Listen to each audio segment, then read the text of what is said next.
প্রিয় ছাত্রছাত্রীরা, সোমনাথ একাডেমিতে তোমাদের সবাইকে স্বাগত। রবীন্দ্র মুক্ত বিদ্যালয় থেকে তোমরা যারা মাধ্যমিক পরীক্ষা দিতে চলেছো 2025 জুন সেশনে, তোমাদের জন্য থাকছে আজকের এই ভিডিওতে বাংলা গদ্য অর্থাৎ প্রবন্ধ থেকে লাস্ট মিনিটের সাজেশন। এর আগে আমি তোমাদের গল্প থেকে সাজেশনের ভিডিও আপলোড করেছি, অবশ্যই তোমরা এই ভিডিওটি ডেসক্রিপশন বক্সে লিংকে ক্লিক করে তোমরা অবশ্যই দেখে নিও। তো চলো আমরা ভিডিওটি শুরু করি। ভিডিও শুরুর আগে তোমাদের একটি গুরুত্বপূর্ণ তথ্য জানাই, যারা পরীক্ষায় ভালো রেজাল্ট করতে চাইছো অবশ্যই চাইলে তোমরা সোমনাথ একাডেমি থেকে স্বল্প মূল্যে 7টা সাবজেক্টের নোট বইয়ের অধ্যায় টু অধ্যায় লাস্ট মিনিটের সাজেশন এবং মডেল সেট সংগ্রহ করতে পারো স্বল্প মূল্যে নিচের হোয়াটসঅ্যাপ নম্বরে যোগাযোগ। তো চলো আমরা দেখে নিই ভিডিওটি। দেখো, তোমাদের গদ্য বা প্রবন্ধ পরীক্ষায় এখান থেকে মোট 10 নম্বরের প্রশ্ন থাকে। মোট 10 নম্বরের কিন্তু এখান থেকে প্রশ্ন থাকে, ঠিক আছে। এর মধ্যে একটি বড় প্রশ্ন তোমাদের লিখতে হবে 5 নম্বরে, একটা বড় প্রশ্ন তোমাদের কিন্তু লিখতে হবে 5 নম্বরে, ঠিক আছে। বাকি পাস তোমাদের এমসিকিউ এসএকিউ তে কিন্তু আসবে, ঠিক আছে। তোমরা অনেকেই জানো না, তোমাদের যে পাঠ্য বই দেখবে এই প্রবন্ধ বা গদ্যে 4খানা প্রবন্ধ রয়েছে। 1-1.5 মাস আগে কিন্তু বোর্ডের অফিসিয়াল নোটিশ দিয়ে জানিয়ে দেওয়া হয়েছে যে তোমাদের সিলেবাসটাকে কিছুটা ছোট করা হবে। অর্থাৎ তোমাদের যে 4খানা প্রবন্ধ ছিল সেখান থেকে তোমাদের এখন দুটো প্রবন্ধ পরীক্ষায় থাকবে। এক হচ্ছে আত্মচরিত, দুই হচ্ছে স্ত্রী জাতি অবনতি। বোঝা গেছে? তাহলে এখান থেকে 10 নম্বর তোমাদের কিভাবে তোমরা তুলতে পারবে একটু বুঝে নাও। প্রথমত, যদি ভালো রেজাল্ট করতে হয় তোমরা চেষ্টা করো এই দুটো গল্প ভালোভাবে রিডিং করতে। তাহলে কি হলো, এমসিকিউ এবং এসিকিউ এর উত্তরগুলো তোমরা এখান থেকে পেয়ে যাচ্ছ। 2 নম্বর, দেখো এই দুটো প্রবন্ধ থেকেই কিন্তু যে 5 নম্বরের বড় প্রশ্ন তোমাদের পড়ার কোনো দরকার নেই। পরীক্ষার সময় কি হবে, আত্মজনিত থেকে একটি প্রশ্ন দেবে, স্ত্রী জাতির অবনতি থেকে একটি প্রশ্ন, দুটো বড় প্রশ্ন দেবে 5 নম্বরে, তোমাদের একটি লিখতে হবে। তাহলে আমরা যে সাজেশন দিচ্ছি সেই সাজেশনের মধ্যে যদি শুধু আত্মচরিত্রা বড় প্রশ্ন করো, তাহলে স্ত্রী জাতির অবনতি থেকে বড় প্রশ্ন না পড়লেও চলবে।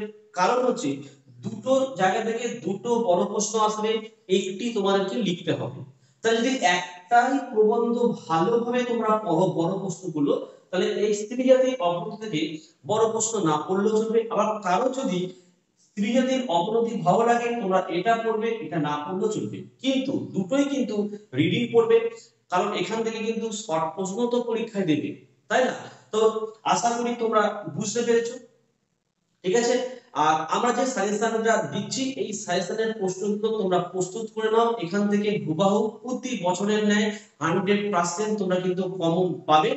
পরীক্ষা তোমাদের শেষ হয় 3:15। আমি দেখবে 3:30 কিন্তু ভিডিও আপলোড করে দিই। 3:30 কিন্তু ভিডিওটা আপলোড করে দিই যে আমাদের নোট থেকে কোন প্রশ্নটা পরীক্ষা এসেছে এবং তার পেজ নাম্বার কত, এটা লিখে আমি একটা প্রমাণ সহ দেখিয়ে দিই। বুঝতে পারলাম? ঠিক আছে।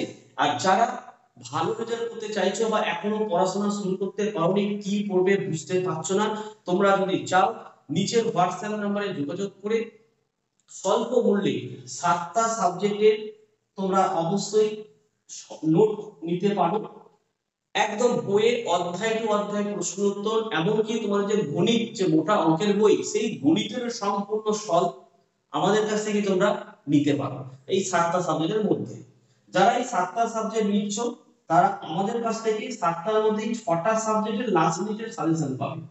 একটা সাবজেক্ট কি, দেখো ভৌত বিজ্ঞান সাজেশন করে পড়লে কিন্তু অনেকেই ফেল করতে পারো।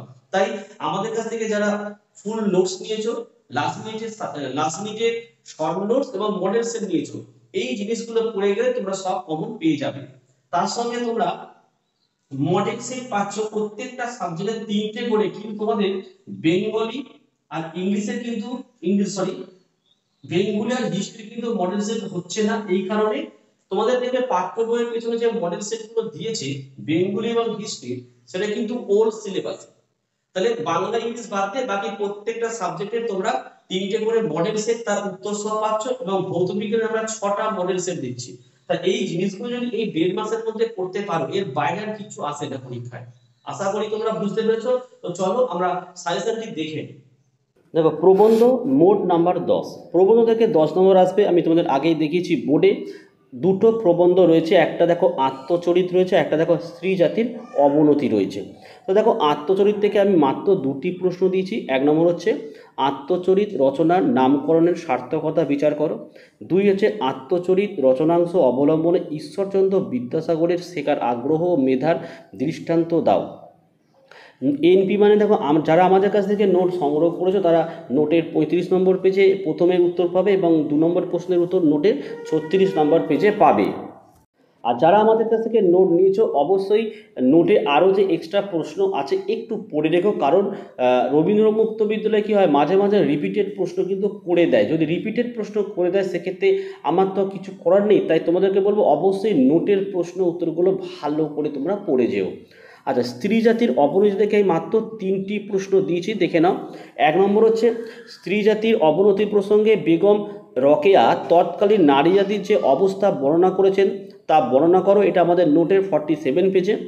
আর 2 নম্বর হচ্ছে নারীরা সে সময় কীভাবে পুরুষরা নির্যাতিত হতো তা স্ত্রী জাতির অবনতি প্রবন্ধ অনুসরণে আলোচনা করো। এটা নোটের 48 পেজে পাবে। আর 3 নম্বর দেখো, কেবলমাত্র অর্থনৈতিক নির্ভরতার জন্যই যে মহিলারা নির্যাতিতা হতেন না সে বিষয়ে প্রাবন্ধিক বেগম রোকেয়ার মতামত ব্যাখ্যা করো। এই উত্তরটি নোটের 48 পেজে পেয়ে যাবে। আর যে এক্সট্রা প্রশ্নগুলো আছে সেগুলো কিন্তু গুরুত্বপূর্ণ প্রশ্ন। অবশ্যই যারা আমাদের কাছ থেকে নোট নিয়েছো একবার দেখে যেও, কারণ ওখান থেকেও কিন্তু পরীক্ষায় আসতে পারে।